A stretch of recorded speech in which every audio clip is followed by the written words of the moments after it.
And see, the funny thing is, in Enter the Dragonfly, he was just annoying, and in this, he's like really creepy.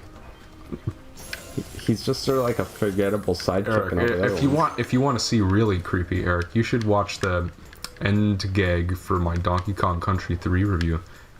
I may or may not reference Five Nights at Freddy's.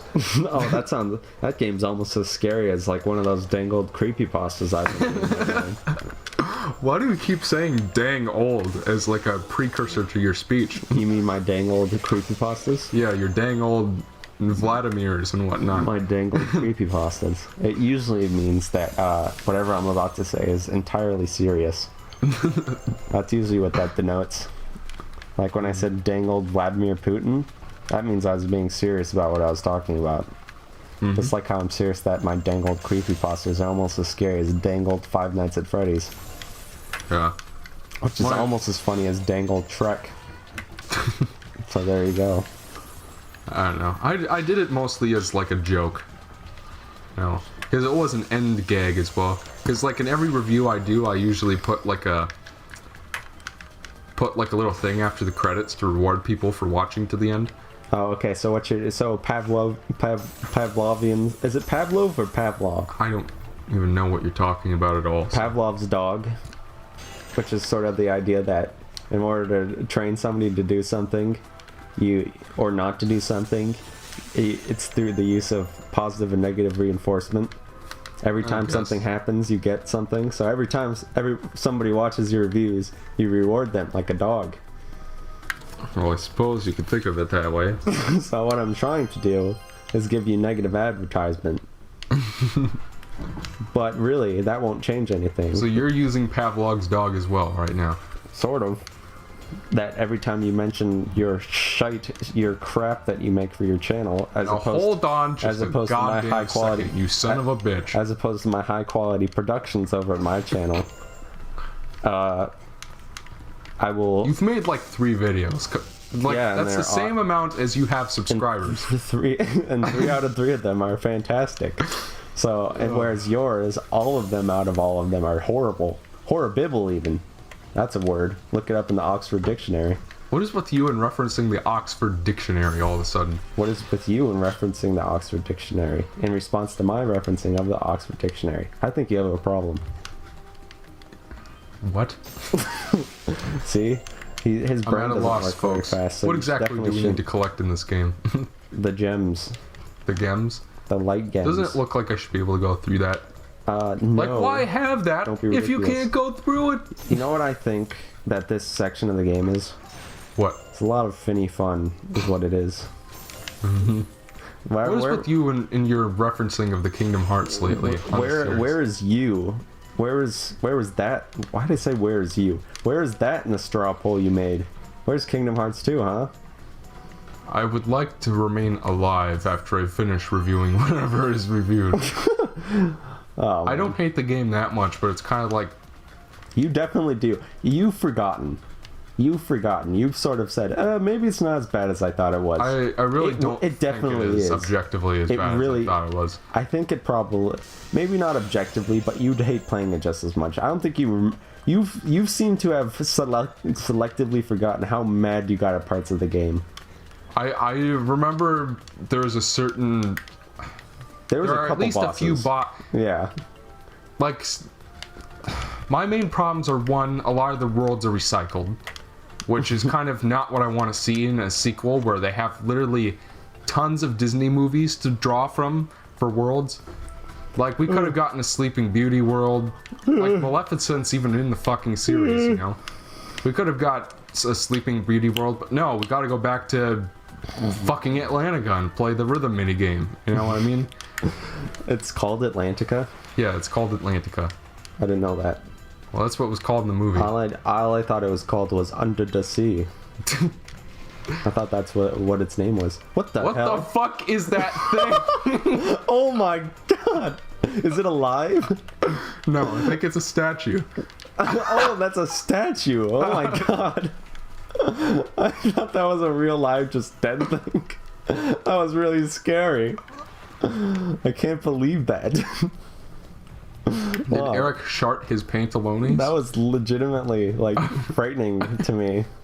This game just keeps on giving, doesn't it? Giant dead thing. Okay, where is this? Okay, it does have a first person. Okay, I think I just unlocked that. Yeah, there is you. That was one of the problems with Enter the Dragonfly was that, like, you remember that one level where we suddenly got a puzzle and it was like the biggest breath of fresh air. Out of nowhere there was a puzzle. That wasn't a good puzzle, but was just the fact that there was something different. There was something to use your mental faculties with. I don't think that's even the way you're supposed to say those collections of words, but regardless even. Oh, that looks fun. Anyway, even. Ronnie the Skeleton. Ronnie the Skellington. Of Skellington Lane, Nebraska. Skellington Lane. Where there will coincidentally be some convention of some kind where Eric will be attending to show his prowess as a game roar. As a game roar? Mm-hmm. Is roar as in remake or re-break? I don't know, I was AKA just your sounds. Your what do you call that? Flagship series? Yes, exact. Well, sort of. That thing that everybody watches just to make you feel good. You know what? You are a cruel piece of shit. You know that? Certainly in regards to the actual things you make. Okay, yeah, those are statues. Okay, they don't look like statues. They look literally like creatures. Well, I think they're statues of mermen. They sort of look like Ratchet and Clank characters to me. I don't know why. They do. I see it. Maybe they almost even look a little bit like Quark. In terms of their upper body, yeah, I see that.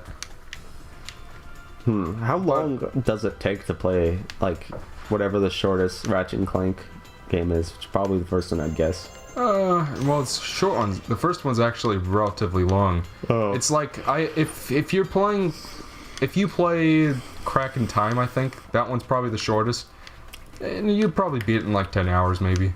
Oh, okay. I was just wondering, like, how likely you would want to play one of those for the channel. I was just wondering, because I had no sort of concept of how long they are. That always seemed pretty long to me. Yeah, I mean, that is pretty long for like a PS2 sort of platformer type gamey jam. Jim Jam Jeru. Ooh. Mikey Wanty. Michael wants those dang old gems. See what I did there? Because that was relevant to what we were talking about. Yep. You got a Dargan. Excellent. You got a Dargan egg. A Dargan? Did I tell you about the boss in Shantae? Oh, yes, you did, actually. Yeah, okay. I was about to say, yes, you did, sarcastically, but then I realized you did. Yeah, there's a boss called Dagron. Dorglan. Like I said, I mean, like, you have this way of making every word in the English language suddenly strange. That was a strange description of what I do to the English language. You're welcome. I didn't say thank you. You yellow that was bastard. just a comment. Michael, that's racist against my people. You know what we do to people like you? Is that something you can do? Where clearly that's something people do, but can you just sort of make up reasons to get upset at people and have them be considered valid? Like, I think my friend John would agree with that. Well, it's definitely a thing where anything that you see as really anything about your character, you can sort of define as part of something people find inherently rude. Anything sort of racist or against orientation or gender. Fuck. Or anything, and you can sort of put something you might find offensive in one of those categories and make it inherently offensive and able to whine about it, is what I mean. Like, Michael, I don't like your nose. You can't make fun of me for my insulting of you, because that's just sort of something that's part of my sexual orientation. I'm dragonflyist. and those people by definition insult people. So you can't be rude to me about it. It's just part of who I am. Okay. There's a whole Tumblr for dragonflies to people. I saw like a post by Anita Sarkeesian on Twitter the other day about. Don't even tell me. It'll just annoy me. Oh, I guess that's instant kill. I wish I would have known that. But yeah, she was talking about how there are racist. She was complaining. I think the Reddit CEO resigned or something like that, and apparently she was. I'm not an expert on this controversy by any means, but apparently she was like standing against some sort of racist or hateful subreddit or something, and the new CEO isn't doing that. So she was talking about how the new decisions are like perpetuating hate and stuff. That was insightful. Perpetuating hate. Yep. Well, the thing is is that company, I'm not... and then there's also the First Amendment. So as long as it depends on what kind of Reddits we're talking about. The thing is that subreddits. The thing is that Reddit, it's different. Reddit is not a public forum. Like the jurisprudence surrounding free speech is actually very complicated. Because like really, it's been ever since they first ruled on that back in like the Supreme Court. I mean, back in like the 40s, I think, during World War II. It was like, oh, these communists are spreading pamphlets and they're going to destroy America. Do they have free speech rights? No, not during times of war. Well, yeah, and then like they sort of filled in the blanks. That's the thing with the Constitution and the amendments is that most of them are very much up to interpretation, which is why we have the judicial. And unfortunately, but even beyond ignoring that, inherently, if we're going to discuss the freedom of speech not having anything to do with the First Amendment, I think as long as it doesn't threaten to cause real, like, provable harm to a person, or, for example, child pornography is fucked up because how do you make child pornography? I mean, there's more questions when it comes to, like, drawing and stuff, but that could be considered harmful.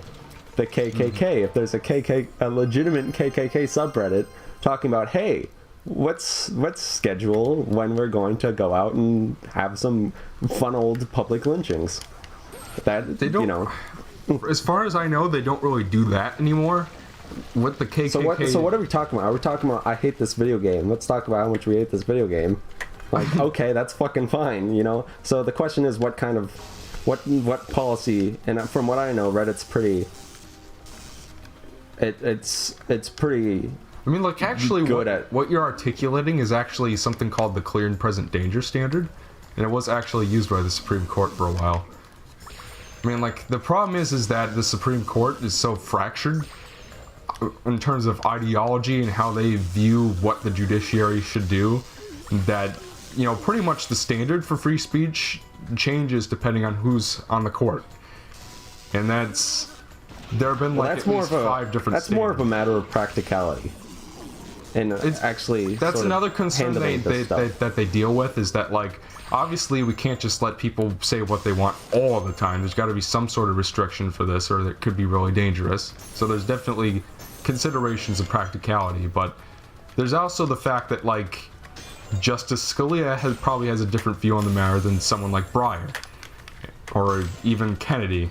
We're playing Spyro the Hero's Tale right now. Yeah, I just want to point that out. Well, you were the one who started this discussion on free speech. Well, you did. Not me. No, I didn't. You definitely did. You were just like, I'm pretty sure that they couldn't stop making them talk on Reddit because of free speech, and then I decided... Yeah, but who brought up Reddit in the whole argument? Well, that is true, but... Yeah, that is true. They didn't have to necessarily go in that direction. I'm just saying. I doubt... Anita Sarkeesian has a track record of accusing people of anything she tends to not like, rather anything any reasonable person would believe needs to change. Wow. That was really quick. Good. We're already done. Good. All we got left is that one red area with the... Who knows? There might be a secret area. Remember those? Remember how there's random secret areas? Yeah. Well, AKA it was artificial actually game extenders. It was actually on the map. I just wasn't paying enough attention. No, All right, I think we're gonna go I'm fight... saying there is the distinct possibility. I think we're gonna go fight the boss now. Okay, We're gonna go fight Ursula's estranged cousin. I thought this would take a lot longer than it did. Because I remember this area It felt being like huge. a long time to me. Maybe it's because I'm still shocked after seeing that live animal sitting there with its eyes dead open. But even though it turned out to be a creepy statue, that was literally just the model of those enemies, except colored gray a little bit.